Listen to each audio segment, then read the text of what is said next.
நேயர்களே, நம்ம இப்ப பார்க்க போறது டெல்லியினுடைய குண்டுவெடிப்புக்கு பின்னணி என்ன? இந்த குண்டுவெடிப்பு யார் செய்தது?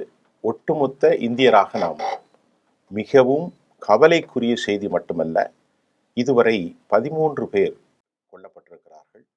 20 பேரில் பலர் அபாய கட்டத்தில் இருக்கிறார்கள். 8க்கு மேற்பட்ட 10க்கு மேற்பட்ட கார்கள் வெடித்து சிதறி இருக்கிறது. இது எந்த வகையான குண்டு என்பதை இன்னும் அறிய முடியவில்லை. முதற்கட்ட தகவல்ல இது RDX அல்ல என்பது உறுதி செய்யப்பட்டிருக்கிறது. அப்படி என்றால் அந்த குண்டு அமோனியா நைட்ரேட் என்றும் அறியப்படுகிறது. இந்த நிலையிலே இந்த குண்டுவெடிப்பு நடந்தவுடன் போலீசார் விசாரணையை தொடங்கினார்கள். அதே மாதிரி NIA ஸ்பாட்டுக்கு வந்துட்டாங்க, ATS ஸ்பாட்டுக்கு வந்துட்டாங்க, NSGயும் ஸ்பாட்டுக்கு வந்து விட்டது, மிலிட்ரி வந்துவிட்டது, பேராமிலிட்ரி ஃபோர்ஸ் வந்திருக்கிறது, டெல்லி காவல்துறை வந்திருக்கிறது, ஃபொரன்சிக் தலைவர்கள் வந்திருக்கிறார்கள், ஹோம் மினிஸ்டர் வந்திருக்கிறார்கள். எல்லோரும் வந்த பின்பும் இதுவரை இதற்கான பின்னணிகள் அறிவிக்கப்படவில்லை. பிரதமர் அவர்கள் பூட்டானுக்கு சென்றிருக்கிறார் என்கின்ற செய்தியும் வந்திருக்கிறது. கடந்த ஒரு வாரமாக இந்த சம்பவத்தை புலனாய்வுத்துறை சுட்டிக்காட்டப்பட்டது என்று சொல்லப்படுகிறது. இதுல மிக முக்கியமாக உயர் ரக மேல்தட்டு வகுப்பை சார்ந்த கல்வியாளர்கள், மருத்துவர்கள் ஆதில் அகமது ரத்தர் மற்றும் அவருடைய தோழி மெடிக்கல் கல்லூரியுடைய டாக்டர் ஷாஹின், இன்னும் உமர், இவர்களெல்லாம் கைது செய்யப்பட்டிருக்கிறார்கள் உத்தரப்பிரதேசத்தில்.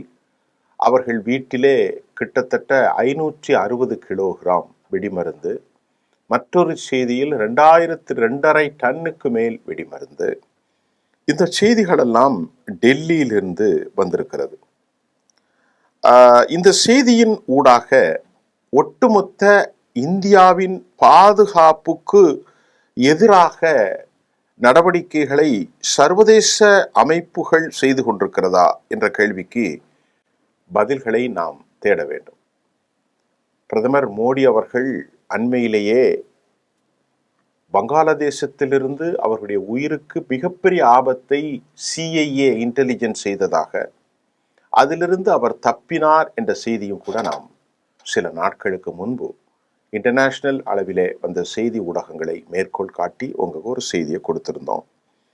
அது மட்டும் இல்லாமல் நேற்றைக்கு கைப்பற்றப்பட்ட அந்த வீடுகளில் 350 கிலோவுக்கு மேலான வெடிமருந்துகள். நான் இப்பொழுது உங்களுக்கு தரக்கூடிய இந்த செய்தி இன்று காலை வெளியான இந்தியன் எக்ஸ்பிரஸ் செய்தி என்பதையும் நான் உங்களுக்கு சொல்கிறேன். தரமற்ற செய்திகளை நாம் எப்போதும் கொடுக்கக்கூடாது. தரமான உளவு அமைப்புகளின் வழியாக ஒரு செய்திகளைத்தான் தர வேண்டும். இவற்றில் AK-47 துப்பாக்கி, கைத்துப்பாக்கி 3, அதே மாதிரி சில மேகசின்ஸ், அவர்களுடைய சித்தாந்த மேகசின்ஸ் இருந்திருக்கிறது, 20 டைமர்ஸ், ஒரு வாக்கிடாக்கி, இதையெல்லாம் அவர்கள் பிடித்திருக்கிறார்கள்.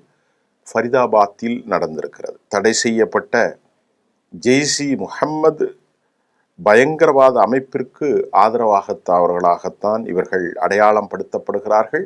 யூபியினுடைய டாக்டர் அகமது ரத்தர் கைது செய்யப்பட்டிருக்கிறார் என்பதையும் நான் சொன்னேன். டாக்டர் முசம்மில் ஷக்கீல், டாக்டர்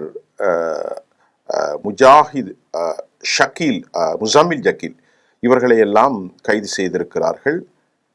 ஃபரிதாபாத்தில் இருக்கக்கூடிய அல் ஃபலா என்கின்ற ஒரு மருத்துவமனையிலே வேலை செய்தவர்கள் தான் இந்த பயங்கரவாத நடவடிக்கையில் ஈடுபட்டிருக்கிறார்கள் என்பது ரொம்ப ரொம்ப கவலைக்குரிய ஒரு செய்தியாக இருக்கும். டாக்டர் ரத்தேர் மீது ஆயுத சட்டம், உஃபா மற்றும் தடுப்பு காவல் சட்டம் பாய்ந்திருக்கிறது. இந்த சட்டங்களை நாம் பார்க்கின்ற போது, இந்தியாவுக்கு எதிராக நாம் வெளிப்படையாக பார்க்கின்ற போது, காஷ்மீர் உள்ள ஜெய்ஷ்-இ-முஹம்மது, அல் பதர், ஹர்கத்துல் முஜாஹித், அதே போன்று ஹபீஸ் முகமது சையத், இவன் ஒரு மிக முக்கியமான இஸ்லாமிய அறிஞன் மட்டுமல்ல, இந்தியாவுக்கு எதிராக விஷத்தை, பயங்கரவாதத்தை காக்கக்கூடியவர். இவருடைய தலைமையிலான ஒரு குரூப், மசூத் அஸ்ஹருடைய அந்த பழைய தலைமையிலான குரூப், அல் நூர், அல் பதர், இன்னும் ஏராளமான குழுக்கள் இருக்கிறார்கள். ஒன்று. இரண்டாவது, அண்மை காலங்களில் நேற்றைக்கு நமக்கு கிடைத்த தகவல்கள், இந்தியாவுக்கு எதிரான தீவிரவாதத்தை ஜிஹாதிய மூலமாக பங்களாதேஷ் எல்லைகளில் மூளைச்சலவை செய்யப்பட்ட இளைஞர்கள் பலர் தேர்ந்தெடுக்கப்பட்டு ட்ரெயின் செய்யப்படுகிறார்கள். இது ரொம்ப ரொம்ப ரொம்ப ஆபத்து. இங்குதான் நம்முடைய பிரதமர் அவர்களுக்கு எதிரான நடவடிக்கை நடந்தது. உடனடியாக இந்திய ராவுக்கு சொல்லப்பட்டு ஜாக்சன் என்ற அமெரிக்கா CIA காலி செய்யப்பட்டார். 3 பேரும் கொல்லப்பட்டார்கள். எங்கே? பங்களாதேஷில். இந்த சம்பவம் நடக்கிற போது பீஜிங்கில் இருந்த மாநாட்டில் பிரதமர் அவர்கள் உடனடியாக ரஷ்ய பிரசிடென்ட் உடைய அந்த காரில், அவர்கள் புட்டினுடைய காரில் 45 நிமிஷம் தங்கியிருந்தார் பாதுகாப்பு கருதி. ராவும் சீன உளவுத்துறையும், SBI என்று சொல்லக்கூடிய ரஷ்ய உளவுத்துறையும் ஜாக்சனை காலி செய்தது. அமெரிக்கா மெதுவாக, யாருக்கும் தெரியாமல் அவன் உடலை அங்கிருந்து நகர்த்தி கொண்டு சென்று விட்டார்கள். இந்த பேச்சு அடங்குவதற்கு முன்பு 20க்கு மேற்பட்டவர்கள் கொல்லப்படுவார்களோ என்று நமக்கு மிக பெரிய பதட்டம் இருக்கிறது.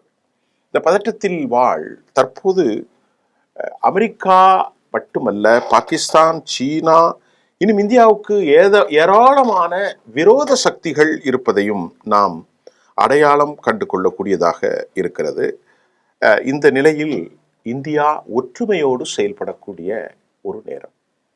உண்மையிலேயே இதற்கு காரணம் அரசுதான் இதற்கு பொறுப்பேற்க வேண்டும். ஆனால் அரசாங்கம் பொறுப்பேற்றாலும் அனைத்து சக்திகளுக்கும், ஒருவர் தேசத்தில் பிறந்தால் எல்லோருக்குமான ஒரு கலெக்டிவ் ரெஸ்பான்ஸ் இருக்கிறது. அனைவரும் இணைந்துதான் இந்த தேசத்தை வடிவமைக்க வேண்டும். ஆனால் இங்கே ஒரு வருத்தமான ஒரு சம்பவத்தை பாரதிய ஜனதா வெளியிட்டிருக்கிறது. அதை நான் அப்படியே உங்களுக்கு சொல்கிறேன். இந்தியாவின் பெருமை மற்றும் இறையாண்மையின் சின்னமாக இருக்கக்கூடிய செங்கோட்டையின் இலக்காக கொண்டுதான் இந்த பயங்கரவாத தாக்குதல்கள் நடந்திருக்கின்றன என்று சொல்கிற பாஜகவினுடைய செய்தி. தேசிய பாஜக சார்பில் இந்த சம்பவத்திற்கு இரங்கல் மட்டும் தெரிவித்து பயங்கரவாதத்திற்கு அவர்கள் கடும் கண்டனத்தை தெரிவித்த போதிலும் இந்த வெடிப்பு தற்செயல் நிகழ்வு அல்ல. பாஜக தனது அறிக்கையிலே சொல்கிற இது ஒரு மூவர்ண கொடியின் மீது திட்டமிட்டு நடத்தப்பட்ட தாக்குதல். ஒரு மருத்துவரின் இல்லத்திலிருந்து 2900 கிலோகிராம் வெடிப்பருந்துகள் கைப்பற்றிருப்பது எத்தனை பெரிய ஆச்சரியம் என்று சொல்லியிருக்கக்கூடிய பாஜக, இது சதி அல்ல என்பதற்கான சான்றாகும். அதிநவீன ஆயுதங்கள் கைப்பற்றதையும் சுட்டிக்காட்டிய பாஜகவின் செய்தி, இது சதி அல்ல, காங்கிரஸ் ஒரு காலத்தில் பயங்கரவாதம் செங்கோட்டை அடைய அனுமதித்தது. எவ்வளவு பொறுப்பில்லாத பேச்சு பாருங்க. இதை முடிச்சிடறேன்.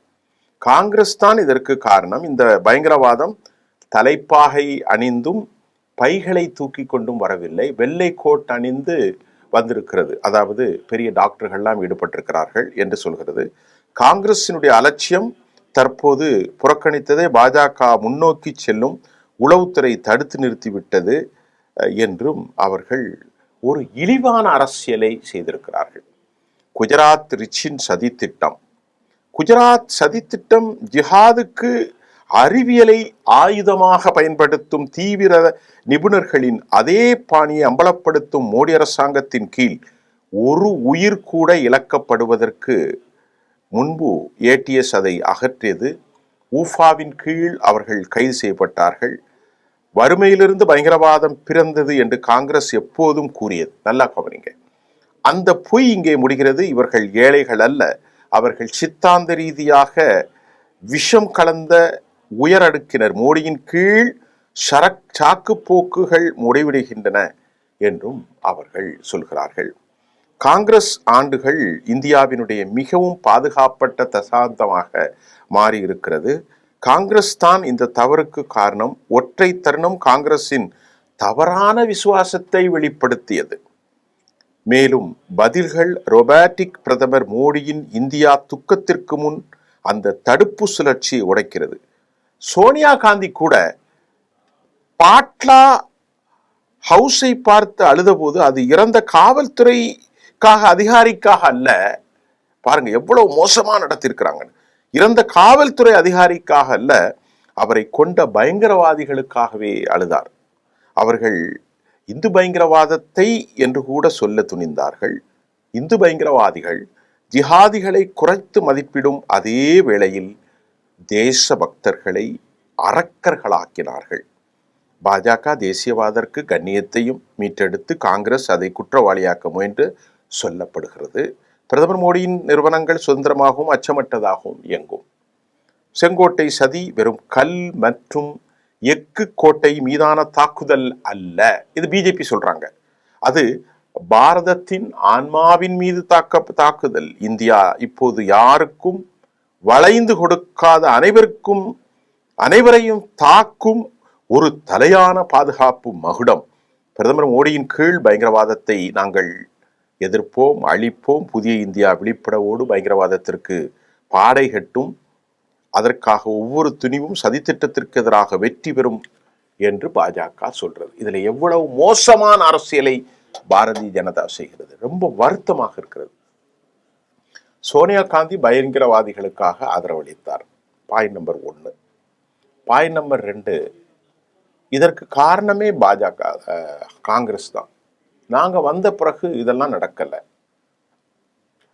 காங்கிரஸ் கட்சி இதற்கு தூபம் போட்டார்கள், காங்கிரஸ் கட்சி இதனை வலிமைப்படுத்தினார்கள் என்று பாரதிய ஜனதா சொல்வது ஒரு இளவு வீட்டில் களவு செய்வதை விட கேவலமான அசிங்கமான ஒரு அரசியல். 11 வருஷமா நீங்க தானே இருக்கீங்க. புல்வாமாவில் நீங்க தான் இந்த தாக்குதல் நடத்துவீங்க. அன்னைக்கு ஒரு தாக்குதல் உங்க கையில் தானே 11 வருஷம் பாதுகாப்பாக இருக்கு. மிலிட்ரியா எக்ஸ்போர்ட் பண்ணா நீங்க பாதுகாப்பாக இருக்கிறீங்க. எல்லாவற்றையும் பாதுகாப்பா சொல்லக்கூடிய பாரதிய ஜனதா இன்றைக்கு 11 வருஷமா ஆட்சியில் இல்லாமல் இருக்கக்கூடிய நீங்கள் காங்கிரஸை சொல்வது எவ்வளவு அசிங்கம். இஸ்லாமிய ஜிஹாதிகள் பரவாயில்ல, வழக்கம் போல பேசுவது, தலப்பா கட்டிகள் இல்லை. இன்றைக்கு பயங்கரவாதம் மாறி இருக்கிறது. வெள்ளை கோட் அணிந்து பயங்கரவாதத்தில் ஈடுபடுத்தி இருக்கிறார்கள், பரவாயில்லை. இந்துக்களை தீவிரவாதிகள், அப்படி என்றால் முஸ்லிம்களை தீவிரவாதிகள் என்று சொன்னால் இதற்கு முஸ்லிம் அடையாளமோ ஹிந்து அடையாளமோ அல்ல. இந்த நாட்டில் வாழுகிற 99.9 முஸ்லிம்கள் இந்த பயங்கரவாதத்தை எதிர்ப்பான். அவன் அன்றன்று தன் உழைப்பை தேடிக்கொண்டிருக்கிறான். நீ சொல்லுகிற தமிழனோ இந்து என்ற அடையாளத்துக்குள் கொண்டு வரப்பட்ட மலையாளியோ தேசபக்தர்களாக சொல்ல எவனும் மக்கள் கொள்வதை ஏற்றுக்கொள்ள மாட்டான். ஆனா பிரக்யா சிங்குக்கும் அசிமானந்தாவுக்கும் இந்திரஜித் குப்தாவுக்கும் ஆதரவை கொடுத்து டெல்லியில குண்டு வைத்தது யார்?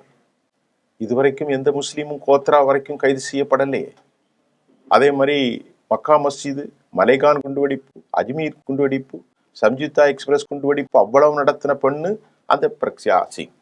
அவ கடைசியில் 2019 எலெக்ஷன்ல போட்டிட்டு நாடாளுமன்ற டிஃபென்ஸ் கமிட்டி ஆனாரு. இப்போ காந்தியை கொல்றதுக்கு துப்பாக்கி சொல்றார். அப்ப இது என்ன தீவிரவாதம் தோழர்களே, நீங்களே புரிந்து கொள்ளுங்கள். ஒரு கேவலமான இளவு ஊட்டில் அரசியல் செய்யும் பாஜக யார்? அரசியல நீங்க தோல்வி அடைந்திருக்கிறீர்கள். பிரதமர் அவர்களுடைய உடலுக்கு அயலகத்திலிருந்து சதித்திட்டம் தீட்டப்படுவது நம்முடைய பிரதமர், நம்முடைய தலைவர். அவர் எந்த கட்சியாக இருந்துட்டு போறார், அதை பத்தி நமக்கு பிரச்சனை இல்லை. நாட்டில் இந்த நேரத்தில் அனைவரையும் ஒருங்கிணைக்க வேண்ட பாஜக தவறி இருக்கிறது. இந்த அறிக்கை ஒரு கேவலமான, மோசமான, அசிங்கமான ஒரு அறிக்கை. மனம் வருந்துகிறோம். நாம் அனைவரும் ஒன்றுபடக்கூடிய தருணம். இந்துக்கள், முஸ்லிம்கள், பிராமணர்கள், தலித்துகள், கிறிஸ்தவர்கள், ஜெயினர்கள், சீக்கியர்கள், பார்சிகள், இந்தியா கட்சியில் கூட்டில் இருக்கிற அனைத்து கட்சியும், கம்யூனிஸ்டுகள், பாரதிய ஜனதா எல்லோரும் ஒன்றிணைந்து நாட்டில் நடக்கக்கூடிய இந்த பயங்கர தாக்குதலுக்கு உறுதியாக நிற்க வேண்டுமே அல்லாமல் இவ்வளவு கேவலமான அரசியலை நீங்கள் செய்வீங்கன்னு யாரும் எதிர்பார்க்கல. இதுதானா உங்கள் அடையாளம் என்பதை இந்த நெருக்கடியான நேரத்தில் நீங்கள் வெளிப்படுத்தினீர்கள். உங்களை மக்கள் புரிந்து கொண்டார்கள். ஒரு செய்தியாளனாக எமது பார்வை. நன்றி.